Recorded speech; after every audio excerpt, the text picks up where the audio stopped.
The Galactic Council chambers had never been this quiet. Ambassador Zekthara of the Vorthan Empire shifted uncomfortably in her crystalline seat, her six eyes darting between the holographic displays showing the destruction. The images were horrifying even by galactic standards. 3 entire star systems reduced to cosmic dust. Billions of lives extinguished in mere hours. This cannot be allowed to stand, rumbled General Korvax, his massive form casting shadows across the curved amphitheater. The Brutak warrior's voice carried the authority of someone who had conquered 17 worlds. The humans must be reminded of their place in this galaxy. Chancellor Vexnari, the ancient Zelkoni diplomat who had presided over the council for 3 centuries, raised one of her forearms for silence. Her translucent skin flickered with bioluminescent patterns of deep concern. General, you speak of matters beyond your understanding. The humans are not like other species we have encountered. They are primitives. Korvax slammed his armored fist against the podium, causing several smaller delegates to flinch. They have barely reached Type 1 civilization status. Their technology is crude, their ships are slow, and they have no psychic abilities whatsoever. How can 3 destroyed systems justify the fear I see in your eyes? The chamber erupted in nervous chatter. Representatives from dozens of species began arguing among themselves. The insectoid Kree clicked their mandibles in agitation while the gaseous Nebulan delegates swirled in anxious patterns within their containment suits. Ambassador Zekthara had remained silent throughout the debate, but now she felt compelled to speak. Her people, the Vorthans, had been among the first to make contact with Earth 57 years ago. They had observed humanity longer than most. General Korvax, she began, her melodic voice cutting through the chaos, perhaps you should know what those 3 systems were before their destruction. The Brutak general's red eyes fixed on her. What relevance does that have? They were Karn colonies, Zekthara replied simply. The chamber fell silent again. Every being present knew about the Karn hegemony. They were a warrior species that made the Brutaks look peaceful by comparison. For over 2,000 years, they had carved a bloody path across the Outer Rim territories, enslaving weaker species and incorporating their technology into an ever-growing war machine. The Karn had established mining operations in those systems, Zekthara continued, accessing her datapad. They were using slave labor, as is their custom. According to our intelligence reports, they had captured approximately 15 million beings from various species over the past decade. Slave labor is illegal under the Galactic Accords, interjected Ambassador Thyslen of the Aquatic Coalition, her gills fluttering with indignation. Indeed, Zekthara nodded. But, the Karn have never been signatories to our accords.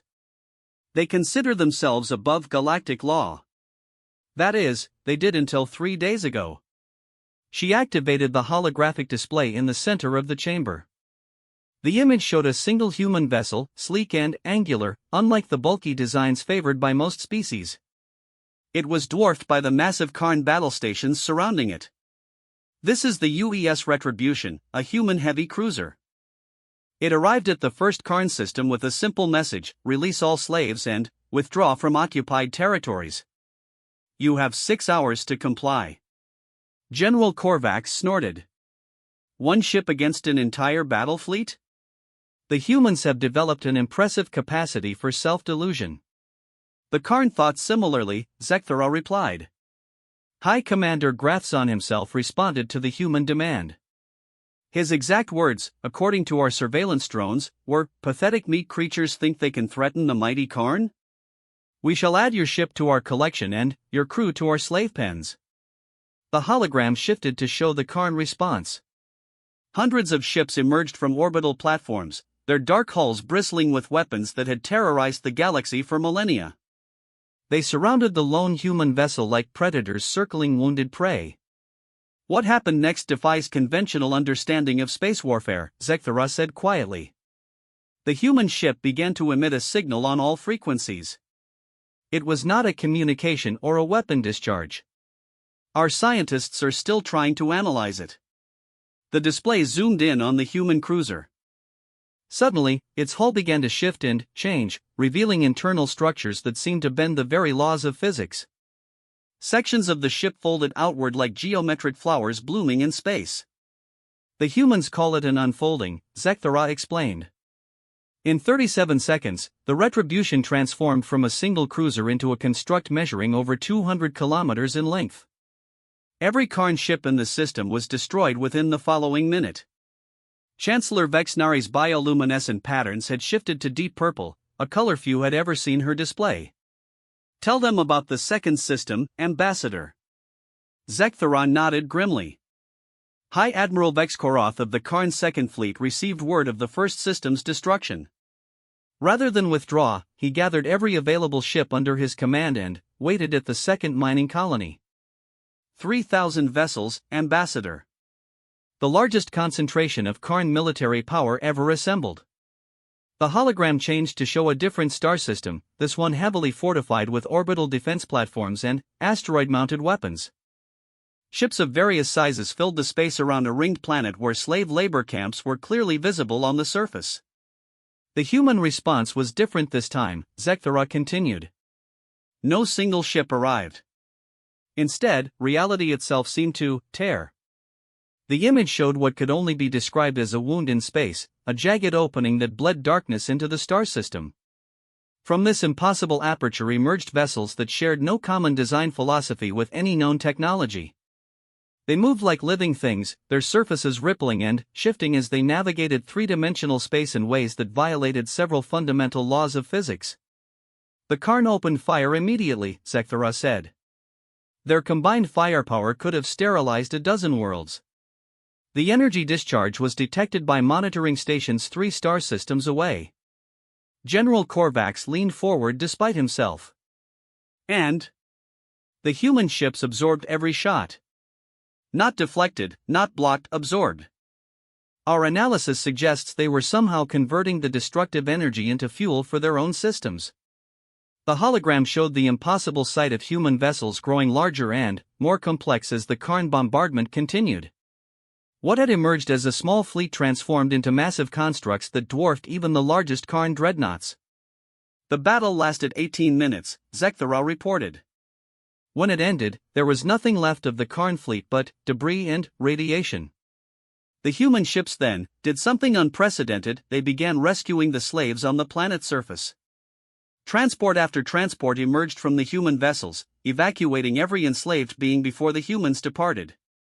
Ambassador Thys Lynn's gills were fluttering rapidly. You said 3 systems were destroyed. What happened to the third? Chancellor Vexnari answered this time, her ancient voice carrying the weight of terrible knowledge. The third system contained the Karn homeworld. A collective intake of breath rippled through the chamber. The Karn homeworld was legendary for its defenses. Orbital fortresses the size of moons, planetary shields that could withstand stellar bombardment, and a population of over 50 billion of the galaxy's most fierce warriors. The humans sent no ships to the Karn homeworld, Vexnari continued. They sent a message instead. A single transmission that lasted exactly 1 minute. We do not know its contents, as it was encrypted beyond our ability to decode. What we do know is that 37 minutes after the message was received, the Karn homeworld star went supernova. The silence in the chamber was absolute. Several delegates had stopped breathing entirely. A natural supernova in a stable star is impossible, whispered Dr. Quintel, the galaxy's leading stellar physicist. The Karn star had at least 3 billion years of life remaining. Indeed, Vexnari agreed. Yet somehow, the humans convinced it to die. The explosion consumed the entire system, including the homeworld and its 57 colonies. In less than 4 days, the Karn hegemony, a civilization that had terrorized the galaxy for 2 millennia, simply ceased to exist. General Korvax had gone very quiet. His usual bluster had evaporated as the implications sank in. How is this possible? The humans are barely capable of faster-than-light travel. Their longest war lasted only 6 years. They have no energy weapons, no psychic abilities, no exotic matter manipulation technology. Zekthara activated another display, this one showing historical data from Earth. General, that is exactly the mistake the Karn made. They looked at human technology and assumed they understood human capability. But humans do not rely on technology the way we do. The display showed images of Earth's history. Primitive humans hunting massive beasts with simple tools. Ancient armies conquering vast empires through pure determination. Scientists unlocking the secrets of the atom with nothing but curiosity and mathematics. Humans are what our xenobiologists classify as an impossible species, Zekthera explained. They evolved on a death world where survival required constant adaptation. They developed not through specialization like most species, but through what they call stubborn ingenuity. What does that mean? Asked Ambassador THYSS Len. It means that when faced with an impossible problem, humans refuse to accept that it is impossible. They will find a way, regardless of the cost or the time required. They have a saying, where there's a will, there's a way. General Korvax was studying the tactical displays with growing unease. But their ships, their weapons, none of it appears particularly advanced. Because you are looking at their tools, not their methods, Zekthera replied. Humans do not build better weapons than their enemies. They make their enemies' weapons irrelevant. They do not develop stronger shields than their opponents. They create attacks that ignore shields entirely. She gestured to the image of the unfolding human ship. This vessel did not defeat the Karn through superior firepower. It defeated them by operating according to principles that the Karn could not comprehend or counter. Human warfare is not about having the biggest gun. It is about making the enemy's biggest gun useless. Chancellor Vexnari rose from her seat, her forearms spread in a gesture of grave importance. This is why the old rule exists, delegates. This is why every civilized species in the galaxy knows never to threaten the Earthborn. I was not aware of any such rule, General Korvax admitted. Because your species has never needed to learn it, Vexnari replied. The Brutax are warriors, yes, but you are honorable warriors. You fight for conquest and glory, but you follow codes of conduct. You take prisoners, you negotiate surrenders, you respect worthy opponents. She paused, her bioluminescent patterns shifting to a deep, warning red. Humans are different. They are not warriors in any sense we understand. They are problem solvers. And, when they decide that you are a problem that needs solving, they will solve you completely, permanently, and in ways you cannot imagine or defend against. The chamber had grown cold despite the environmental systems. Each delegate was beginning to understand the true implications of what they had witnessed. The Karn made the mistake of thinking that humans were just another species to be dominated, Vexnari continued. They looked at Earth's relatively primitive infrastructure and concluded that humans were weak. They saw humanity's short military history and assumed they were inexperienced. They observed human kindness and mistook it for softness. Ambassador Zekthera nodded gravely. The Karn never understood that human kindness and human ruthlessness are not opposites. They are different tools for different problems. When humans encountered Karn slave camps, their kindness demanded they free the enslaved. When the Karn refused and threatened to enslave more, human ruthlessness demanded they remove the threat permanently. But, surely, protested Dr. Quintal, the humans cannot simply eliminate any species that opposes them? Where would it end? Chancellor Vexnari's pattern shifted to a gentler blue. That is precisely why the rule exists, Doctor. Humans do not eliminate species that oppose them. They eliminate species that threaten innocence. The difference is crucial. She activated a different display, this one showing peaceful trade relations between Earth and dozens of galactic civilizations. Humans have been members of the galactic community for over half a century, she explained. In that time, they have fought exactly 4 conflicts. Each time, their opponents had committed what humans consider crimes against sentience itself. Each time, those opponents refused reasonable demands to cease their harmful activities. And, each time, those opponents made the fatal mistake of believing they could intimidate or destroy humanity. General Korvax was studying the data with professional interest. What happened to the other 3 species? Gone, Vexnari replied simply. The harvester collective that was consuming inhabited worlds for biomass. The entropy cult that was accelerating stellar collapse for religious purposes. The shadow syndicate that was trafficking in sentient consciousness. All eliminated? All convinced to cease existing, Vexnari corrected. The distinction matters to humans. They do not conquer or dominate. They remove problems from the equation entirely. The chamber fell quiet again as delegates contemplated this information. Finally, Ambassador THYSSLen spoke up. Why are you telling us this now, Chancellor? Has something happened? Vexnari's pattern shifted to deep purple once more. Because, Ambassador, we have received intelligence that the hegemony of assembled worlds is planning military action against TE Sol System. The news hit the Galactic Council chamber like a physical blow. Several delegates actually recoiled in their seats, while others began frantically accessing their communication devices. The hegemony of assembled worlds was not some minor power like the Karn. They were one of the three great powers that had shaped galactic politics for over a millennium. General Korvax was the first to find his voice. The hegemony? But they are our allies in the Outer Rim Defense Pact. Why would they attack the humans? Chancellor Vexnari's bioluminescent patterns had shifted to the deep crimson of extreme alarm. Because, General, they believe they have found humanity's weakness. She activated the central holographic display, which now showed a detailed map of human space. The Sol system sat at the center, surrounded by 17 colonies spread across a modest sphere of influence. Compared to the vast empires of other major powers, human territory appeared almost insignificant. 3 weeks ago, Vexnari began, Hegemony Intelligence Services intercepted human communications discussing something called Project Homecoming. Their analysts concluded that humanity was experiencing a crisis of morale due to separation from their ancestral homeworld. Ambassador Zekthara felt her crystals dim with dread. They believe that attacking Earth will break human resistance. Exactly, Vexnari confirmed.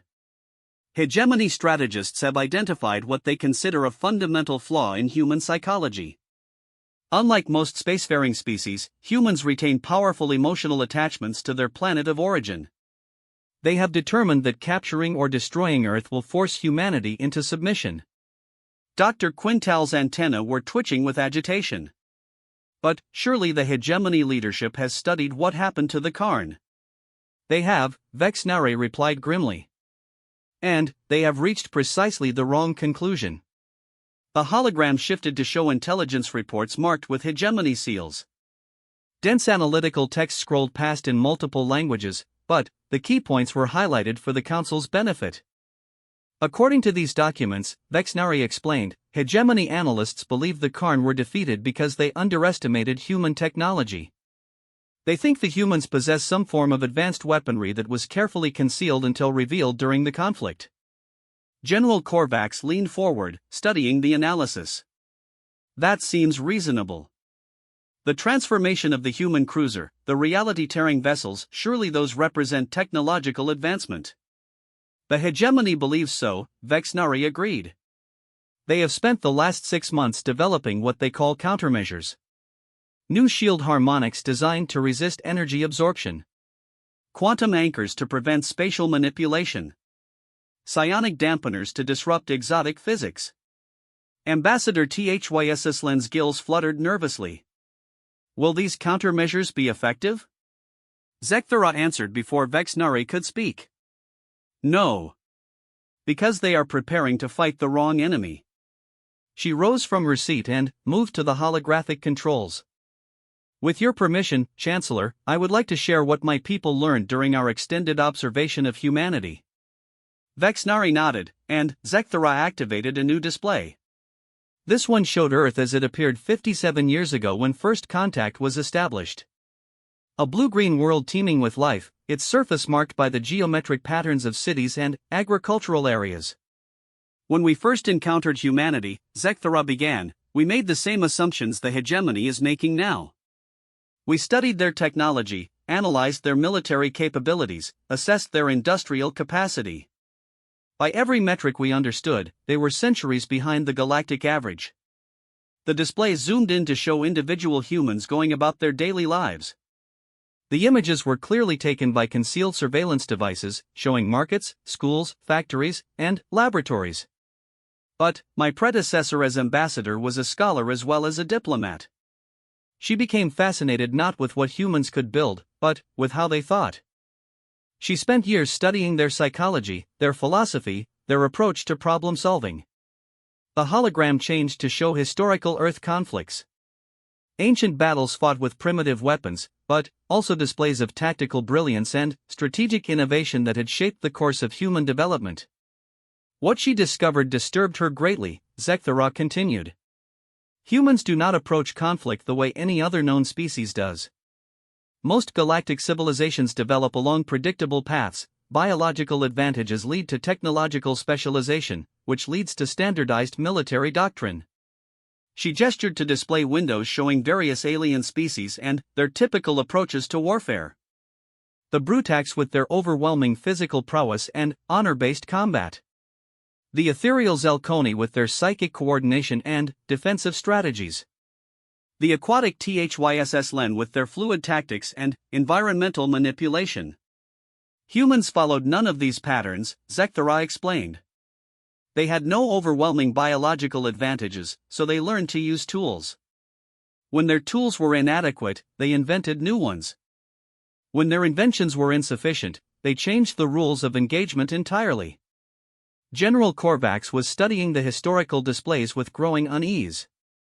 What do you mean by changing the rules? Observe, Zekthara said, highlighting a specific historical battle. This is the Siege of Troy, fought over 3,000 years ago. One side had superior walls and defensive positions. Instead of developing better siege weapons or trying to breach the fortifications through conventional means, humans invented the concept of deception warfare. They won not by being stronger, but by making strength irrelevant. The display shifted to show other examples. Naval battles won not through superior ships but through superior positioning. Ground conflicts decided not by larger armies but by better logistics. Air combat revolutionized not by faster aircraft but by coordinated tactics. This pattern repeated throughout human history, Zekthara noted. When faced with superior enemy forces, humans refused to accept defeat. Instead, they fundamentally redefined what victory meant. Ambassador THYSS Len was beginning to understand. They do not fight the battle their enemies prepare for. Precisely, Zekthara confirmed. And this is why the hegemony's preparations are worse than useless. They are preparing to fight advanced human technology. But humans will not use advanced technology to defeat them. Chancellor Vexnari resumed control of the display, showing recent intelligence reports from hegemony space. Tell them about the fleet composition, Ambassador. Zekthara accessed her datapad. The hegemony has assembled what they call the Soul Pacification Force. 2,000 ships of varying classes, including their newest dreadnoughts equipped with the countermeasures I mentioned earlier. The fleet is under the command of Supreme Admiral Cathvara, considered the finest military mind in hegemony space. 2,000 ships, Dr. Quintel repeated. That is nearly half their total fleet strength. It represents the largest military force assembled in galactic history, Vexnari confirmed. The hegemony is committing everything to this action because they believe it will establish their dominance over human space and demonstrate that humanity can be defeated. General Korvax was studying the tactical displays with professional admiration. The fleet composition is impressive. Heavy assault vessels for breaking orbital defenses, carrier groups for space superiority, specialized ships for planetary bombardment. They have clearly planned for every contingency. Every contingency they can imagine, Zekthara corrected. Which is exactly the problem. She activated another set of displays, these showing human space during recent months. Trade routes, patrol patterns, colony development all appeared normal and peaceful. The humans are aware of the hegemony's preparations, she revealed. Our intelligence networks have confirmed that Earth's government received detailed briefings about the fleet buildup 6 weeks ago. And their response, asked Ambassador THYSS Len.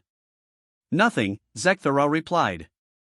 No fleet mobilization. No calls for allied assistance. No evacuation of civilian populations. Earth appears to be conducting business as usual. The chamber erupted in confused conversation. How could humanity be so complacent in the face of such an overwhelming threat? Chancellor Vexnari called for order. The humans' apparent inaction is precisely what my government fears most. When humanity begins making obvious preparations for war, we know what to expect. When they remain silent and, still, they are at their most dangerous. She activated a new display showing Earth's surface in real time. Cities bustled with activity, spacecraft moved in normal traffic patterns, and agricultural areas showed the regular cycles of cultivation and harvest. This is how Earth appeared 3 days before the Karn conflict began, she explained. Peaceful, normal, utterly unremarkable. The Karn assumed this meant humanity was unprepared for conflict. They were catastrophically wrong. General Korvax was growing increasingly agitated. But, surely some response is visible? Military exercises? Weapons testing? Strategic planning? None, Vexnari confirmed. According to our most sensitive monitoring equipment, Earth shows no signs of military preparation whatsoever. Then, perhaps, suggested Dr. Quintal hopefully, humanity is planning to negotiate? To find a peaceful solution to whatever dispute has arisen? Zekthara's crystals dimmed to their darkest setting. Doctor, humanity tried negotiation with the Karn. They offered peaceful solutions right up until the moment the Karn threatened innocent lives. The result was the complete annihilation of an entire civilization. But, the hegemony is not like the Karn, protested Ambassador Thys Len. They are a civilized power. Surely they would not threaten civilians? The chamber fell silent as Chancellor Vexnari activated a final display. This one showed intercepted hegemony communications, encrypted transmissions between fleet commanders discussing their operational objectives. Read Section 7, Vexnari instructed quietly. The relevant text appeared in translation. Primary objective remains the capture of Earth's capital cities to ensure compliance. Secondary objective involves the systematic suppression of human colonial resistance through targeted civilian casualties. Estimated acceptable loss ratios indicate up to 30% of human population may require elimination to ensure lasting submission. The silence that followed was deafening. Several delegates had gone pale, while others displayed species-specific stress responses. The implications were clear and terrifying. The hegemony plans to commit genocide, Dr. Quintal whispered. Controlled genocide, Vexnari corrected. They believe they can kill just enough humans to break their will to resist without triggering the kind of response that destroyed the Karn. General Korvax had recovered some of his composure, though his voice remained strained. Surely they realize the danger? Even if they succeed initially, humanity will eventually retaliate. They believe they have accounted for that possibility, Zekthara replied. Their strategy involves capturing Earth's government and key scientific installations intact. They plan to hold these hostages to prevent human retaliation while systematically dismantling humanity's ability to wage war. A hostage strategy, Ambassador Thys Len mused. Taking what humans value most to ensure their compliance. Exactly, Vexnari confirmed. The hegemony's entire plan rests on the assumption that humans will choose submission over the destruction of their homeworld. And, will they? Asked Dr. Quintal. The question hung in the air like a physical presence. Every delegate in the chamber understood that the answer would determine the fate of one of the galaxy's major powers. Zekthara was the one who finally responded. Doctor, you are asking whether humanity will sacrifice Earth to preserve their freedom. Whether they will watch their homeworld burn rather than submit to oppression. Yes, Dr. Quintal confirmed quietly. Will they? Zekthara's crystals flickered through the entire spectrum of Vorthan emotion before settling on the deep violet of absolute certainty. Doctor, you are asking the wrong question. The question is not whether humans will sacrifice Earth. The question is whether they will allow the hegemony to survive long enough to carry out their threat. Chancellor Vexnari nodded gravely. The hegemony has made the same error as every other power that has threatened humanity. They have confused human patience with human weakness. They have mistaken human diplomacy for human helplessness. She gestured to the intelligence displays still showing the massive hegemony fleet. 2,000 ships, the finest military technology available, the most experienced commanders in their navy. All of it based on the assumption that they understand what they are fighting. And they do not understand? General Korvax asked. General, Vexnari replied, they are not fighting human ships or human weapons or human technology. They are fighting human imagination. And, against that enemy, no preparation is sufficient. The chamber had grown very quiet as the implications settled in. Each delegate was beginning to grasp the true scope of what was about to unfold. When will the hegemony fleet reach Seoul? Ambassador THYSS Len asked. Zekthara consulted her datapad. According to our intelligence, the pacification force will arrive at the edge of human space in 72 hours. Supreme Admiral Kethvara plans to broadcast surrender demands from there, giving humanity 48 hours to comply before the assault begins. Should we not warn them? Dr. Quintel suggested. Surely the Galactic Council has an obligation to prevent genocide? Chancellor Vexnari's patterns had shifted to a deep blue of sadness mixed with resignation. Doctor, do you truly believe that humanity is unaware of what approaches? That they need our warning to understand the threat? Then, why have they not acted? Because, Zekthara said quietly, humans do not reveal their capabilities until the moment those capabilities are needed. The hegemony will receive their answer when they arrive at Seoul. Not before. General Korvax had been studying the tactical displays with growing unease. What do you recommend the Council do?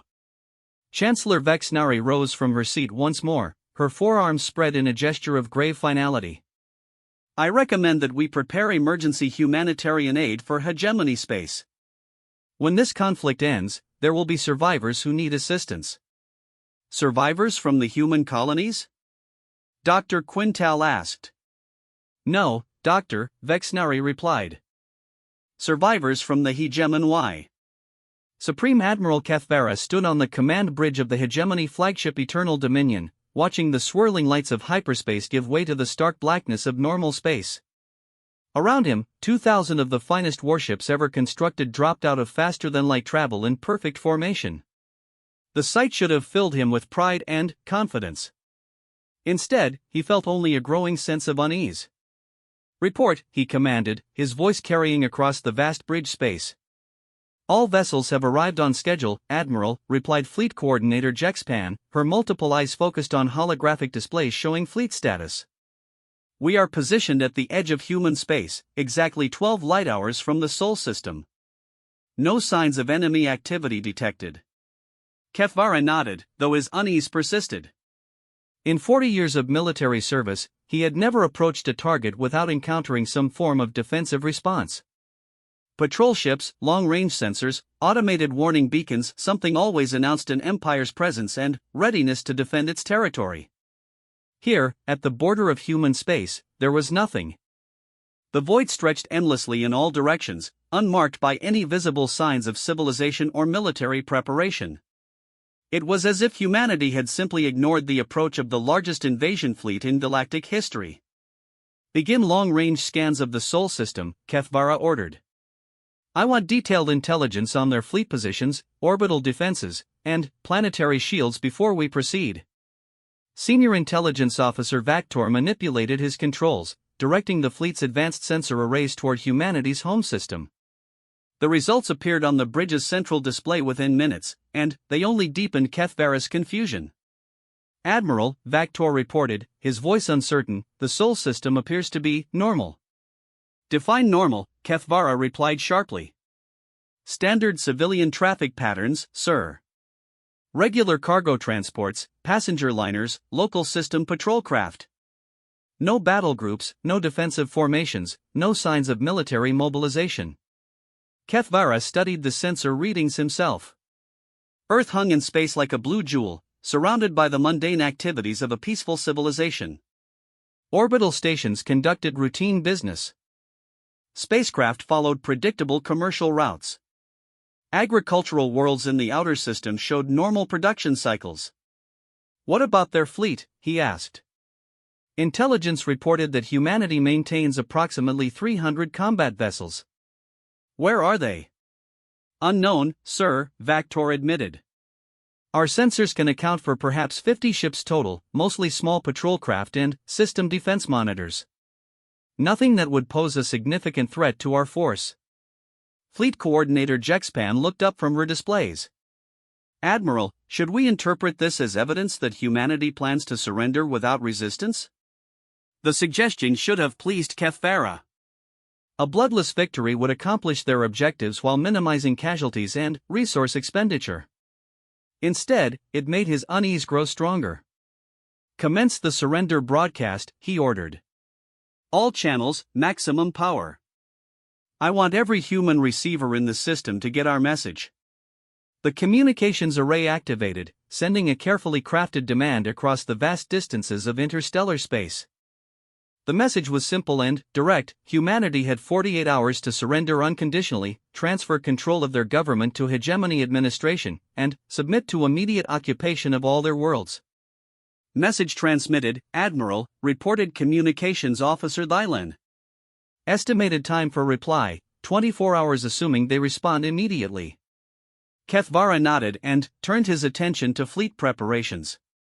Even if humanity surrendered, occupying 17 star systems would require careful coordination and substantial resources.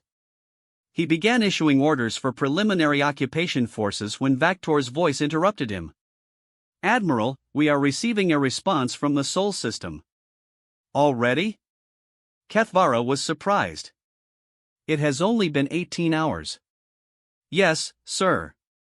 The transmission originated from Earth itself, apparently from their planetary government. Put it through. The main display activated, showing a simple text message in standard galactic script. There was no video component, no elaborate diplomatic formatting, just words floating in space. Thank you for the warning. We appreciate the advance notice. Kefvara read the message 3 times before the implications began to sink in. Warning? Advance notice? Is this some form of human humor? Unknown, sir, Vactor replied. The transmission appears to have been sent from Earth's primary government complex, but there are no additional communications following it. That is their entire response? No negotiation attempts? No requests for clarification of terms? Apparently so, Admiral. Kefvara felt a chill that had nothing to do with the bridge's environmental systems. In his experience, civilizations facing overwhelming military force responded in predictable ways. They begged, they threatened, they attempted to negotiate, or they tried to buy time. No one simply thanked their attackers for advance warning. Sir, Fleet Coordinator Jexpan interrupted, we are detecting unusual activity in the Sol system. Define unusual. Civilian traffic has ceased, Admiral. All commercial shipping has returned to port. Passenger transports have docked at the nearest stations. Even routine maintenance craft have withdrawn from active operations. Kefvara studied the updated sensor readings. The Sol system, which had been busy with normal civilian activity just hours before, was now eerily quiet. Ships sat motionless at docking facilities. Orbital platforms had gone dark except for basic life support. It was as if the entire human civilization had simply stopped moving. Are they evacuating? He asked. Negative, sir. Population centers show normal life signs. People are still present on all colonies and stations. They have simply ceased all unnecessary activities. The Admiral felt his unease transform into genuine concern. This was not the behavior of a civilization preparing to surrender, nor was it the activity of a people preparing to fight. It was something else entirely. Admiral, Senior Intelligence Officer Vactor called out, long-range sensors are detecting energy signatures near the outer system boundary. What kind of energy signatures? Unknown, sir. The readings do not match any known technology in our databases. The energy appears to be building gradually, concentrated around the system's heliopause. Kefvara activated his personal command interface, accessing the fleet's most sensitive detection equipment. What he saw made his blood run cold. Space itself was beginning to change around the Sol system. Not dramatically, not visibly, but the underlying structure of reality was shifting in ways that defied conventional physics. Energy levels were rising along dimensional boundaries that should not have been accessible to any known technology. "Sir," Communications Officer Thylen reported, "we are receiving another transmission from Earth." "Display it." Another simple text message appeared: "You have 37 hours remaining. We suggest you use this time to contact your families." The bridge fell silent. Every officer present understood the implications. Humanity was not preparing to surrender. They were not mobilizing their military forces. They were providing countdown timer to execution. Fleet Coordinator Kethvara said, his voice steady despite his growing fear, "Begin advanced preparations for immediate assault. All ships to battle readiness." "Sir, our operational plan called for a 48-hour deadline." "The operational plan is now irrelevant," Kethvara interrupted. "Humanity has just informed us that we have 37 hours to live. I suggest we take them seriously." The hegemony fleet transformed from a peaceful formation into a combat-ready armada. Weapons systems powered up, shields activated, and electronic warfare suites began scanning for threats. 2,000 ships arranged themselves into attack patterns that had conquered dozens of star systems. And, still, the humans sent no fleet to meet them. Admiral Vactor reported, "The energy readings near the system boundary are intensifying. Whatever the humans are doing, it is approaching completion. How long until we can reach the inner system?" "At maximum acceleration, 18 hours to reach Earth orbit." Kethvara considered his options. The smart military move would be to withdraw, gather more intelligence, and plan a different approach. But the hegemony had committed too much to this operation. Political pressure, resource allocation, and strategic positioning all demanded that they see it through. "Fleet advance," he ordered. "All ships, maximum acceleration toward the Sol system. Weapons free, engage any hostile contacts." The Armada began its final approach, 2,000 engines burning at full power as they raced toward humanity's home system. Behind them, space began to fold in ways that violated several fundamental laws of physics. 16 hours into their approach, the first impossible thing happened. "Admiral," Vactor called out, his voice strained, "our rear sensors are detecting spatial anomalies behind the fleet." "What kind of anomalies?" "The space we pass through no longer exists, sir." Kethvara turned to stare at his intelligence officer. "Explain." "Long-range scans show that the regions of space behind our fleet have been removed. Not destroyed, not occupied, simply absent. There is nothing where we were stationed 12 hours ago." The implications were staggering. Humanity had somehow erased the space behind the approaching fleet, cutting off any possibility of retreat. The hegemony force could only move forward, deeper into whatever trap the humans had prepared.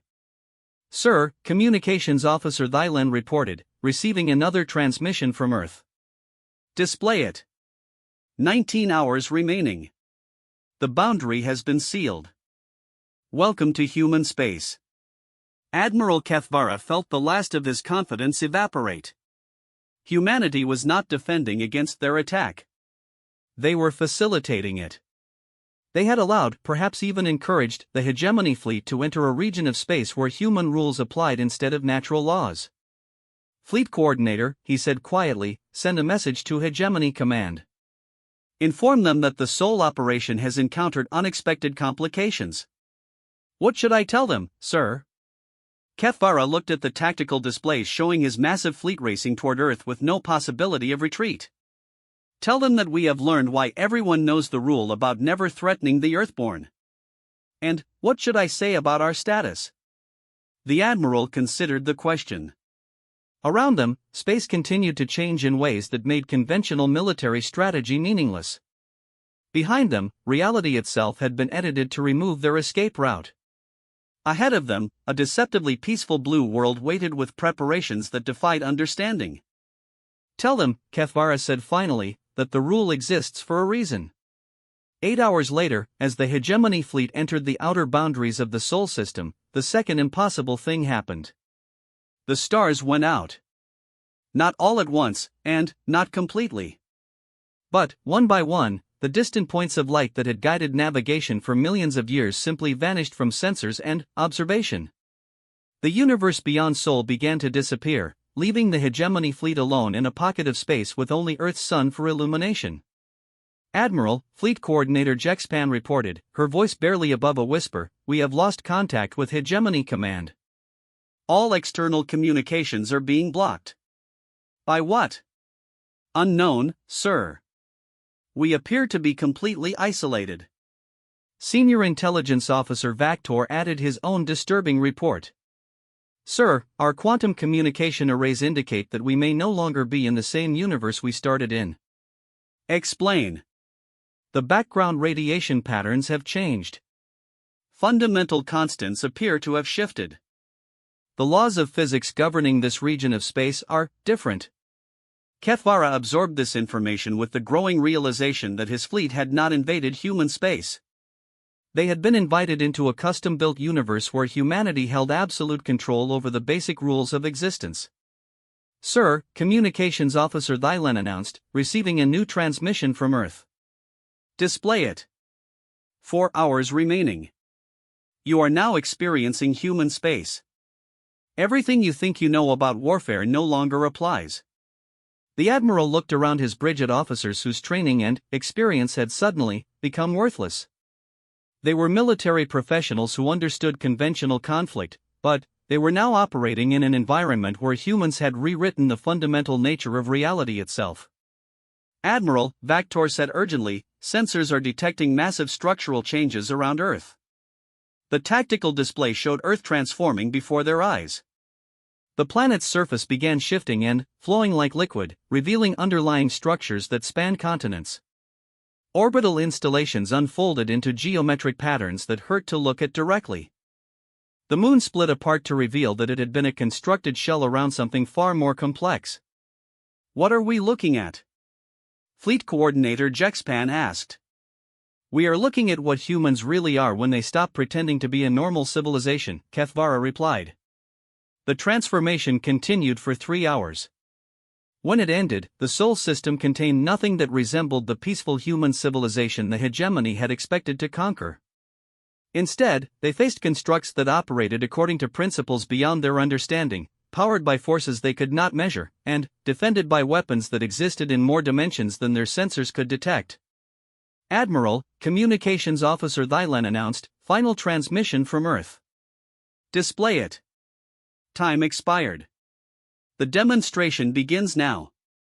Please observe carefully so that others may learn from your experience. Admiral Kefvara understood, in that final moment, that the hegemony fleet had never been intended to conquer humanity. They had been invited to serve as an educational example for the rest of the galaxy. The humans were about to demonstrate, once again, why threatening the Earthborn was a mistake no civilization should make twice. The first hegemony ship simply stopped existing. One moment it was there, fully functional with a crew of 3,000. The next moment, there was empty space where it had been. No explosion, no debris, no energy discharge. Just absence. Then, the second ship vanished. Then, the third. "Admiral," Fleet Coordinator Jexpan said, her voice breaking, "our ships are being deleted from existence." "Return fire," Kefvara ordered desperately. "All ships, engage the human constructs." The hegemony fleet opened fire with everything they had. Energy beams that could shatter planets, missiles that could crack moons, exotic weapons that could tear holes in reality itself. The combined firepower of 2,000 ships turned space around Earth into a blazing inferno of destructive energy. When the light faded, the human constructs were unchanged. They had not dodged the attacks, had not deflected them, had not absorbed them. They had simply ignored them entirely. The hegemony's ultimate weapons had been rendered irrelevant by human engineering that operated outside conventional physics. More ships began disappearing. Not randomly, but in carefully calculated sequence. The humans were methodically working through the hegemony fleet, ship by ship, ensuring that the destruction was visible and comprehensible to any observers. "Sir," Vactor reported with academic detachment, "I believe we are being recorded." "What?" "The deletion process is being documented in detail. I suspect this entire engagement is being transmitted to galactic observers as an educational demonstration." Admiral Kethvara realized that his fleet had become a teaching aid. Humanity was showing the galaxy what happened when the rule was broken. Every ship's destruction was being carefully recorded to serve as a warning to future would-be aggressors. "Admiral," Communications Officer Thylan called out, receiving a transmission from one of our own ships. "Which ship?" "The Infinite Majesty, sir." "But, according to our sensors, that ship was deleted 17 minutes ago." Kethvara felt reality shift around him one final time. "Display the transmission." The message came through clearly. "Admiral, this is Captain Nexral of the Infinite Majesty. We are somewhere else now. The humans have not destroyed us. They have relocated us to a place outside normal spacetime where we can observe the demonstration without being part of it." "Are you safe?" "We appear to be, sir. The humans have provided us with life support and basic facilities. They want us to survive so we can return to hegemony space and report what we witnessed." The Admiral understood. Humanity was not committing genocide. They were conducting a surgical lesson in the consequences of threatening innocent life. Some ships would be preserved to carry the story back to the galaxy. Others would serve as more permanent reminders of human capabilities. "Admiral," Fleet Coordinator Jexpan said quietly, "we are receiving a final communication from Earth." "Display it." Demonstration concluded. Survivor ships are being returned to hegemony space with full documentation of this engagement. Please share this information with other civilizations who might be considering similar actions. The message continued, "The hegemony of assembled worlds is hereby notified that their government has been permanently dissolved. All occupied territories are immediately released to self-governance. All hegemony military forces are disbanded effective immediately. Any attempt to reconstitute the hegemony government or resume military operations will result in the complete sterilization of all former hegemony worlds. We thank you for participating in this educational demonstration. Please remember, every species knows the rule. Never threaten the Earthborn." Admiral Kethvara found himself standing on the bridge of his flagship as space twisted around them. Through the viewports, he could see other surviving hegemony vessels appearing in the same region of normal space, far from Sol. Behind them, the pocket universe where the demonstration had taken place simply collapsed, taking with it any evidence that it had ever existed. Of the 2,000 ships that had comprised the largest invasion fleet in galactic history, 300 remained. Just enough to carry the story back to civilization. Just enough to ensure that the lesson would be remembered. The hegemony of assembled worlds, a government that had ruled dozens of star systems for over a millennium, had ceased to exist in the span of 4 hours. Not through conquest or destruction, but through simple administrative dissolution by a species that refused to accept the existence of threats to innocent life. Admiral Kethvara looked around his bridge at the officers who had survived humanity's demonstration. They had been granted the privilege of returning home with knowledge that would reshape galactic politics forever. He activated the fleet communications system to address the survivors. "All ships, this is Admiral Kethvara. We are returning to what was formerly hegemony space to deliver the message we have been given. When we arrive, remember that our purpose is not to report a military defeat. Our purpose is to ensure that no one else makes the mistake we made." He paused, considering the magnitude of what they had witnessed. "The humans have taught us why the rule exists. Now it is our responsibility to teach others. Every species knows the rule, never threaten the Earthborn. Today, we learned why breaking it is a mistake no civilization should ever make." The surviving ships began their long journey home, carrying with them the knowledge that humanity's patience should never be mistaken for weakness, and that some rules exist for the protection of everyone who might be tempted to break them.